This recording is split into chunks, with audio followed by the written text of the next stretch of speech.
All right, so the first thing you're going to do is you're going to add and subtract. Remember, in order to add and subtract, they have to be like radicals. In order to be like radicals, they have to have the same index and the same radicand, which is the number on the inside. All right?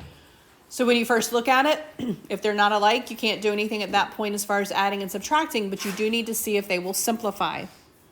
So for this first one, I can see that the 12 can potentially simplify. So I'm going to use my factor tree. All right, factor tree. I already have a 3 on the outside, so that's going to stay out there. This 2 will pair up, so that can also come out. This 3 does not have a pair, so that is going to stay in. Then I need to put the subtraction sign. I cannot combine those two separate ones together, meaning I cannot combine this 3 with that other 3 because it is being added or subtracted.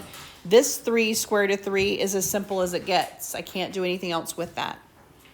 If I did take things out, I need to multiply them. That is 6 square root of 3 minus 3 square root of 3. These are now alike, and I can subtract my coefficients. So 6 minus 3, that will give me 3 square root of 3, and that is my answer there.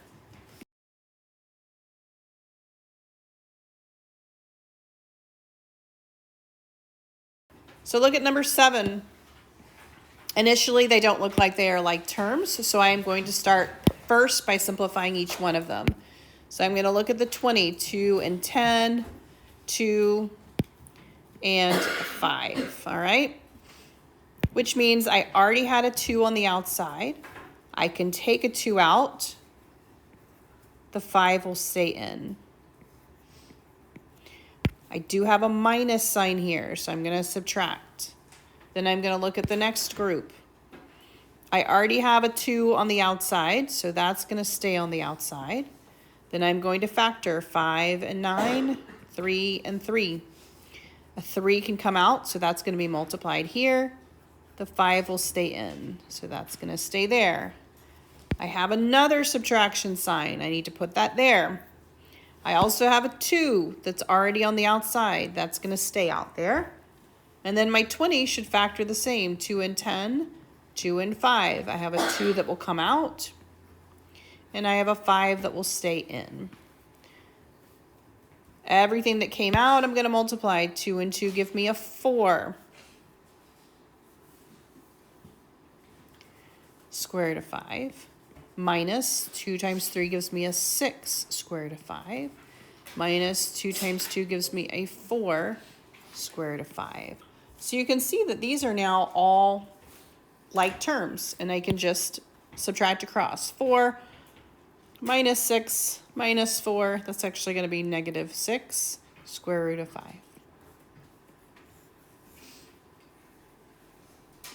All right, Pythagorean theorem says that a squared plus b squared equals c squared, all right? A and B are the legs of my right triangle. C is the hypotenuse. So C is the hypotenuse. That is the longest side. And it is always opposite my right angle, okay? So when I have these, I can just do that. If I were to stand in my right angle corner and walk across, that would be my C. All right, that would be my C. So that's the guy that goes by himself. So if I were to set this one up, I would say a squared, that's one of my legs, plus b squared, that's my other leg, equals c squared, that is my hypotenuse. If I square a square root, I just get what's inside. So the square root of 14 squared is just 14. Plus x squared equals, we should all know 4 squared is 16. To solve for this, I'm going to get that x squared by itself. I do that by subtracting 14. Now I have x squared equals 2. I am not solving for x squared, I'm solving for x. So I take the square root of both sides. So x equals the square root of 2. At this point, you do need to make sure that your radical is as simple as it gets. Had this been like square root of 12, I've got to do my factor tree. I need to take out anything that comes out in pairs, keep anything in that doesn't. So you could have a whole number here, or you could have a radical or a simplified radical. So this was square root of 2, and I'm actually done because square root of 2 is as simple as it gets. Had it been square root of 9, my answer would have been 3. Had it been square root of 20, my answer would have been 2 square root of 5, right? So I need to make sure that it is as simple as it is, but then I am done. So the next thing says state.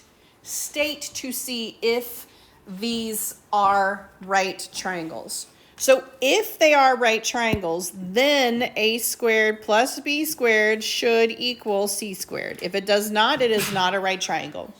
So you'll notice they do not give you the right triangle symbol because they're actually asking you if it's a right triangle. So now you're going to look for your longest side to be your c. So let's say you're not really sure. Well, between 6 square root of 61, if I don't know what the square root of 61 is, then how am I supposed to know? Well, you can rewrite them all as square roots. 5 is the square root of 25, right? 6 is the square root of 36. So clearly the square root of 61 is my longest side, right? So now I can just say, well, these two must be my A's and B's, and this longest guy must be my C. Longest one will always be the C. Whether it works or not, that's how you're going to have to set it up. So now I can say, well, A squared plus B squared, does that equal my longest side squared? That's what I'm looking for. Does this work? And then I'm just going to do it. So 5 squared is 25. 6 squared is 36. When I square a square root, I just get what's inside. What is 25 plus 36? 61 equals 61. That is true. This is a right triangle. So yes, this is a right triangle. And that is why. Okay? By the way, if you just say yes or no and you don't actually show me why, I will not give you credit for it. All right? Really quickly, let's look at this one. What is my longest side here based on just visually? Yeah, the 17. All right, so I'm going to say, well, 11 squared plus 4 square root of 3 squared equals 17 squared. All right, my only catch here is I probably wouldn't give you one as big as 17. For this one, if I just want to show you this piece of it, obviously you can do your squares, right, assuming that you can multiply them. When you square something like this, you actually square the guy on the outside, that's 16, times what happens when I square a square root, that's just that. And so you end up doing something like that. So this is actually going to be 48. Okay? So when you square something that has a root and a number, you square the number and you multiply it by the guy that's in the root because he just ends up coming out of the root to see if that works. If you were to keep going, you would say, well, this is going to be what, 169, which is the square root of 13. 13 is the square root of that, and 2, this is not. So this is going to be a no.